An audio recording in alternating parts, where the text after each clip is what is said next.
Much more on that breaking news this morning, the death of Prince Philip. The husband of Queen Elizabeth passed away at the age of 99 after a series of health issues. Amy Robach is here with more on his royal legacy. Good morning, Amy. Hey, good morning, Michael. Yes, a short time ago, the death announcement carried out to the gates of Buckingham Palace.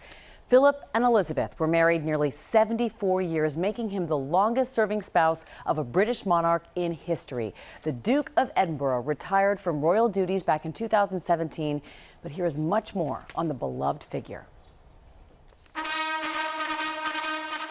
For over 73 years, he stood by his queen's side, her most loyal and faithful subject.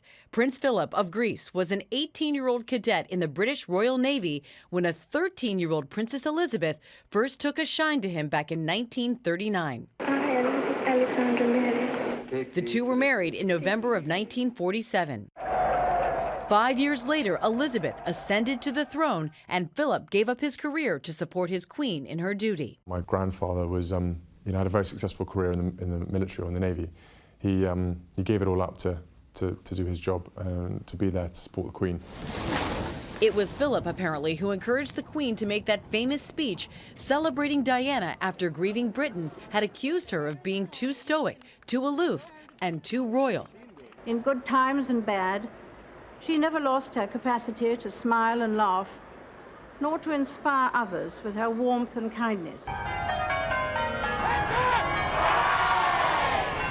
At all times forced to walk 2 steps behind Elizabeth, but in life they were equal partners. They had 4 children and a loving, enduring marriage. It must have been quite difficult for him being in the sort of shadows and being the support, but he does it fantastically well. He's never complained. And it's obvious from all of us, and it should be obvious to everybody else that sees it going on, is the fact that without him, she would be slightly lost, I think. Philip's role as the man behind the throne did not go unnoticed. The Queen herself even spoke of it on their 50th wedding anniversary in 1997. All too often, I fear Prince Philip has had to listen to me speaking. He is someone who doesn't take easily to compliments, but he has quite simply been my strength and stay all these years. And I and his whole family owe him a debt greater than he would ever claim, or we shall ever know. And British Prime Minister Boris Johnson spoke just moments ago. Let's take a listen. Prince Philip earned the affection of generations here in the United Kingdom, across the Commonwealth, and around the world.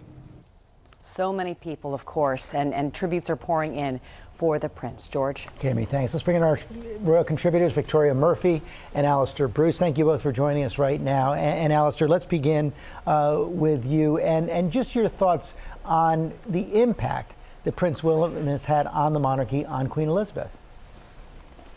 Oh, it's been immense. I think ever since the Queen fell madly in love with him, way back almost in her youth, and then married him in 1947, as was said in your package just then, there has been nothing short of a complete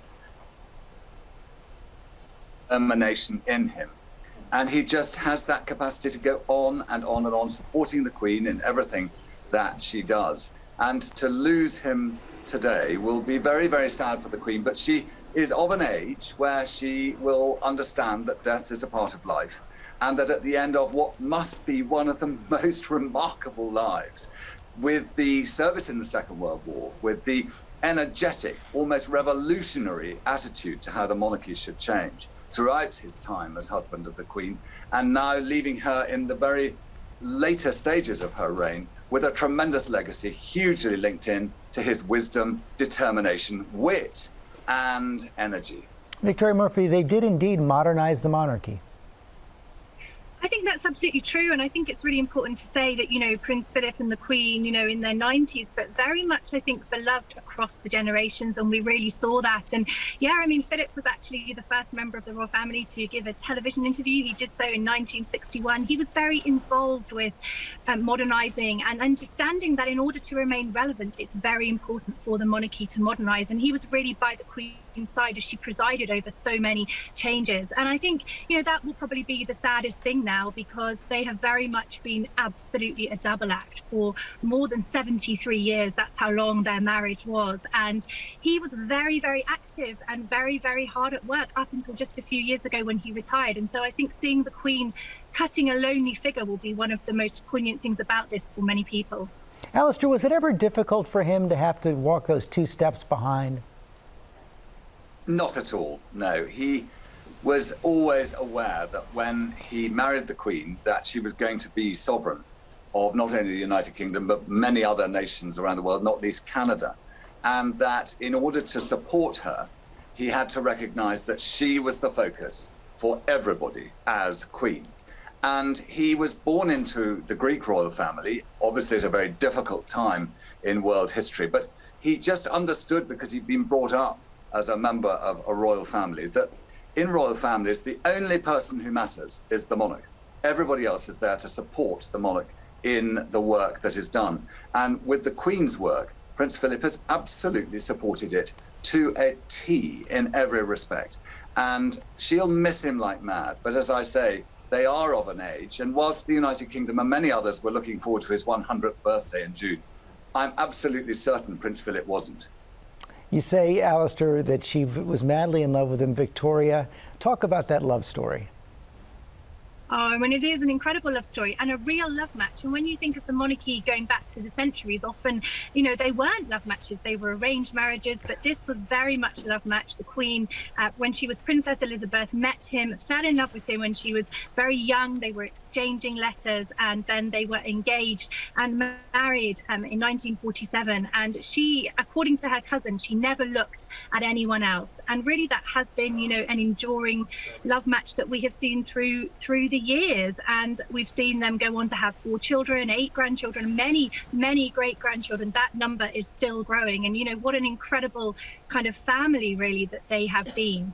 And Alistair, Amy said in her piece how Prince Philip convinced the Queen to give that speech after the death of Princess Diana. Talk about his relationship with his grandsons William and Harry. Well, I think that he was always there as a great template of service, and of military service at that. He was, I think in his own way, pretty cool. He had been very dashing as a young man, and I think that's why the Queen was so madly in love with him, right the way through her life with him.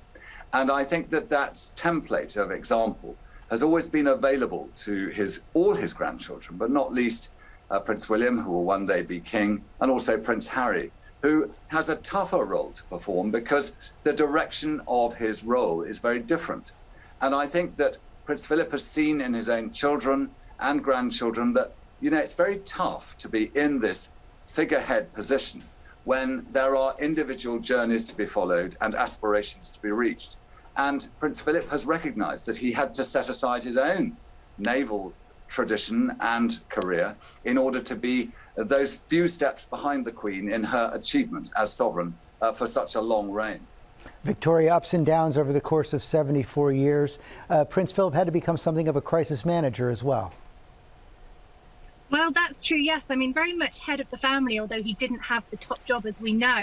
But he did, very much lead the family through a lot of those challenges and those ups and downs, as you say, one of the most challenging moments for them, the death of Princess Diana. They really all needed to stay strong together. And there is, of course, that famous, we understand that what happened was that Prince Philip said to William and Harry when they were going to make a decision about walking behind their mother's coffin, I'll walk if you walk. And that is something that is continually attributed to him, that is said, that was said. And I think, very much, that the head of the family staying strong for the family, often a figure who other family members would go to for advice and seek counsel from, very much understanding, the position of being in the spotlight, being thrust into the spotlight and having all of those responsibilities placed on you.